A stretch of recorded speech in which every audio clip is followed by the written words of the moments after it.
ये हमारा सबसे खास सेगमेंट है एग्रीमीटर, जहां हम लोग तमाम एग्री कमोडिटीज पर विस्तार से बातचीत करते हैं। इस बार के शो में हम लोग चना, मसूर, जो भी दलहन है उसके बाजार पर विस्तार से चर्चा करेंगे। हमारे साथ बातचीत करने के लिए जुड़ रहे एग्रोकॉप इंटरनेशनल के head of research Indrajit Paul ji. Sir नमस्कार, स्वागत है आपका द बोनस में।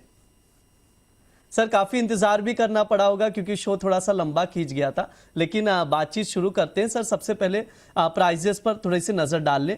जुलाई के दौरान अगर देखा जाए चना और मसूर की कीमतों में उछाल देखने को मिला है। सर आपसे समझना चाहेंगे इसकी वजह क्या है? वजह क्या मांग ज़्यादा है या सीमित सप्लाई है? मांग और सप्लाई के आंकड़े बता क्या रहे हैं? मेरे हिसाब से अगर इस तेजी के सबसे बड़ा वजह वही सप्लाई की कमी है। अगर हम चना में देखें तो चना में मंडियों की आवक लगातार कमजोर रही है और आयात भी कम है। अगर जनवरी से मई तक का अगर आंकड़ा देखें तो इन दौरान पिछले साल के हिसाब से लगभग आपका 47% इम्पोर्ट डाउन है चना की, जो कि लगभग जो फिगर आ रहा है लगभग 6,17,000 टन का ही इम्पोर्ट हुआ है इन 5 महीनों में। इवन अगर पोस्ट स्टॉक भी देखें वो भी लगातार कम हो रहे हैं और किसानों की बिकवाली भी सीमित है।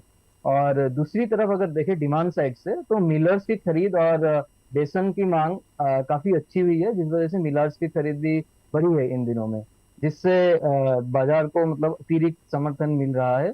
और मसूर की बात करें तो मसूर में भी यही स्थिति रहा है। मध्य प्रदेश की प्रमुख मंडियों में आवक पिछले साल की तुलना में करीब 20% कम है। दाल मिलों के पास भी तैयार स्टॉक कम है। यही वजह है कि कीमतों में तेजी देखने को मिल रहा है इन दौरान।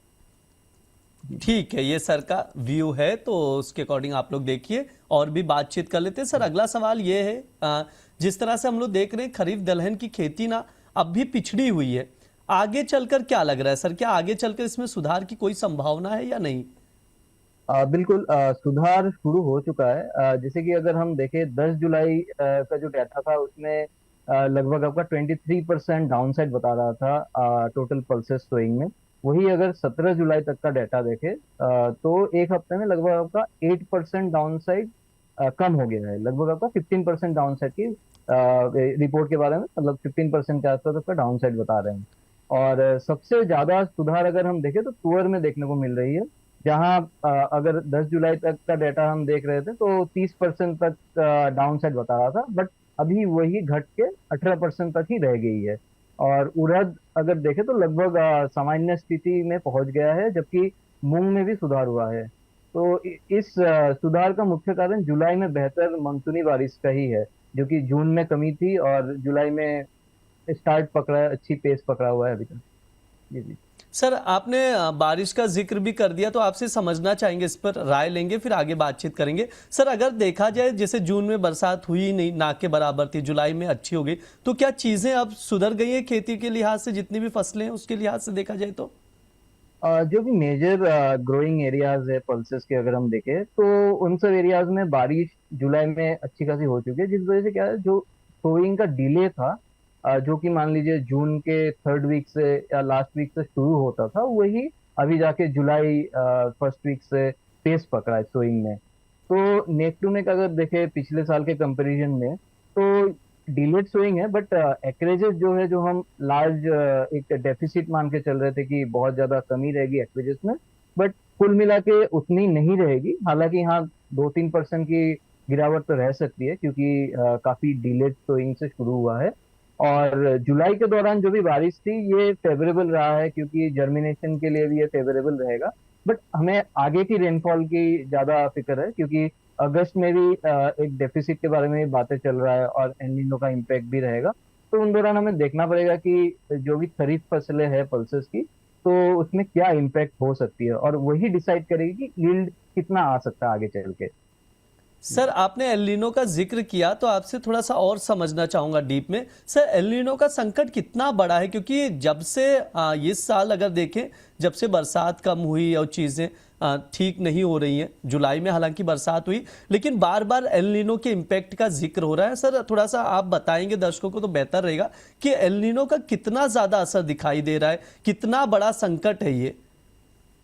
एल नीनो का जो इम्पैक्ट है वो हमने लगभग मान लीजिए जुलाई से, मतलब जून से ही हमने देखना चालू किया, जब भी हमारा जो डेफिसिट था रेनफॉल का लगभग 40% के आसपास डाउन साइड था रेनफॉल जून मंथ में।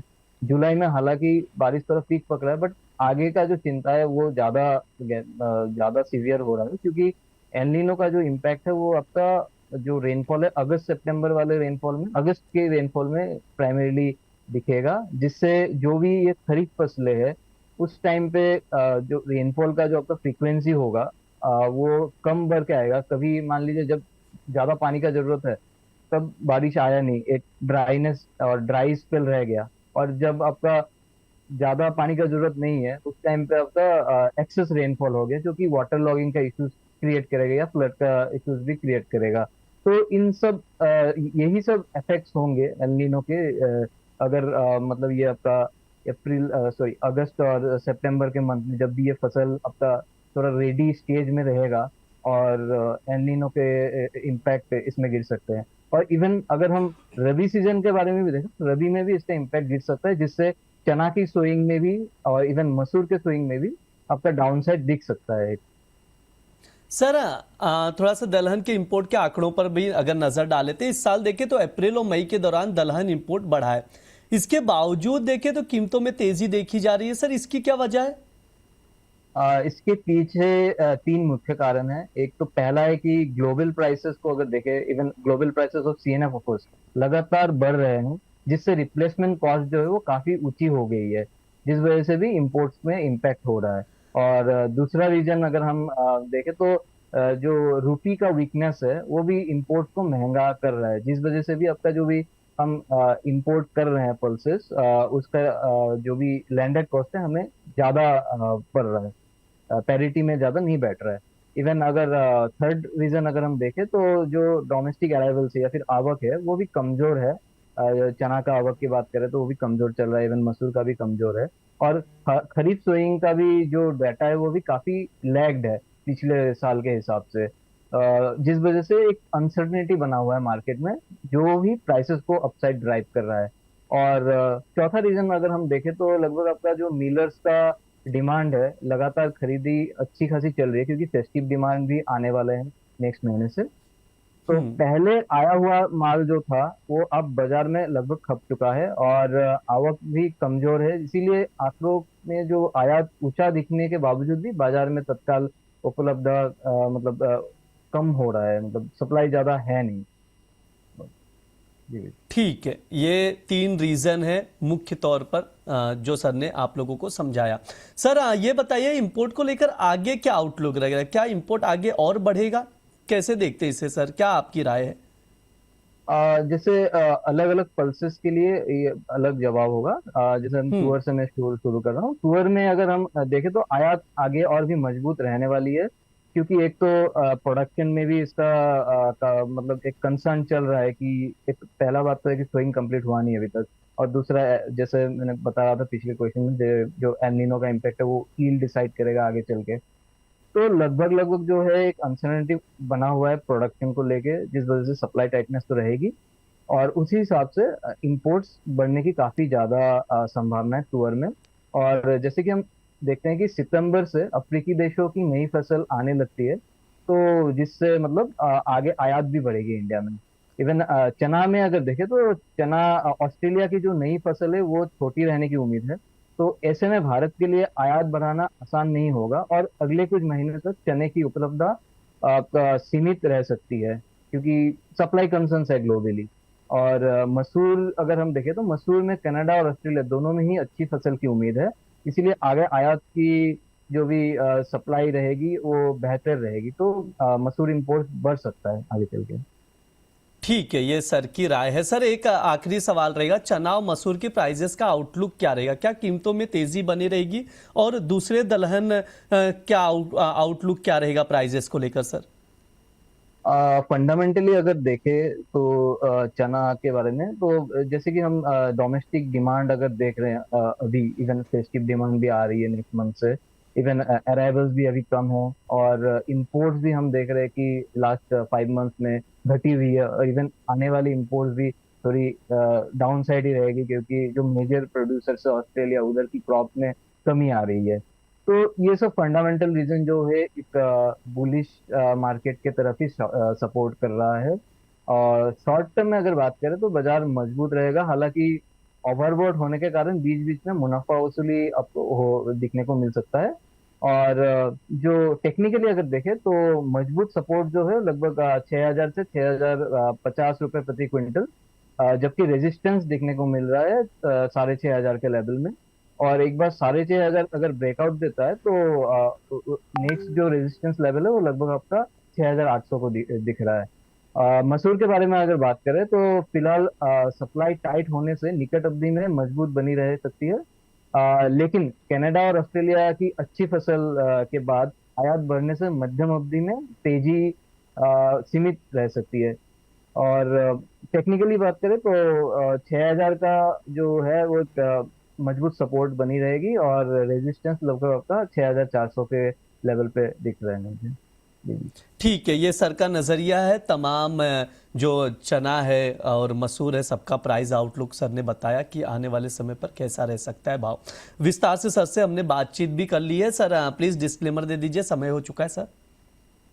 ये जो मैंने डिस्कस किया पल्सेस के बारे में इस शो के दौरान, ये मेरे पर्सनल व्यूज है, और जो डाटा है वो पब्लिकली अवेलेबल डाटा और इवन प्राइसेस भी पब्लिकली अवेलेबल प्राइसेस से मैंने लिया हुआ है, और मेरे या मेरे कंपनी के कोई पोजीशन या स्टॉक होल्डिंग नहीं है। जी सर, बिल्कुल। बहुत बहुत शुक्रिया सर आज की चर्चा में जुड़ने के लिए। ना कभी। ये हमारा एग्रीमीटर का खास सेगमेंट था जहां पर हम लोग ने तमाम एग्री कमोडिटीज पर डिस्कस किया, स्पेशली चना और मसूर पर, उसके प्राइस आउटलुक समझा, इंपोर्ट के आंकड़ों पर भी चर्चा की। लेकिन जाते जाते आप लोगों को एक अपडेट दे देते हैं जो कि चीनी को लेकर अपडेट है। कई खबरें आई थी जहां पर बताया जा रहा था कि प्राइजेस में बहुत उछाल आई। आंकड़े बताते हैं कि बीते एक महीने से भी कम समय में देखा जाए तो चीनी की जो एक्स फैक्ट्री प्राइजेस है उसमें 15% की बढ़ोतरी दर्ज की गई है। लेकिन इसको लेकर अब एक क्लेरिफिकेशन जारी कर दिया गया, क्योंकि ऐसी कई सारी खबरें थी, बताया जा रहा था कि चीनी की शॉर्टेज चल रही है और इसी की वजह से प्राइजेस में तेजी हमने देखी। All India sugar trade association की ओर से स्पष्ट कर दिया गया है कि देश में चीनी की कमी की जो खबरें हैं वो बेबुनियाद है। ऐसा कहीं पर भी नजर नहीं आ रहा है कि चीनी की सप्लाई को लेकर कोई दिक्कत चल रही है। हालांकि इसी खबर की वजह से हम लोग लगातार चीनी में तेजी देख रहे थे, और इसके साथ ही आग्रह भी किया गया है कि जो चीनी की सप्लाई है उसको सुचारू रूप से बनाए रखा जाए। तो ये जाते जाते एक अपडेट था, इंपॉर्टेंट अपडेट था, आप लोगों को दिया गया। फिलहाल के लिए इस शो में इतना ही रहेगा, लेकिन एक चीज आप लोगों को बता दूं, अगर आप लोग कमोडिटी में ट्रेड करना चाहते हैं तो धन ऐप का इस्तेमाल कर सकते हैं। टेक्निकल चार्ट और कई तरह की फैसिलिटीज है जिसका फायदा उठा सकते हैं आप लोग। लिंक डिस्क्रिप्शन बॉक्स और चैट बॉक्स में दिया गया है, वहां जाकर धन ऐप डाउनलोड कर सकते हैं। फिलहाल के लिए इस शो में इतना ही रहेगा। आप लोग बने रहिए द बोनस के साथ। धन्यवाद।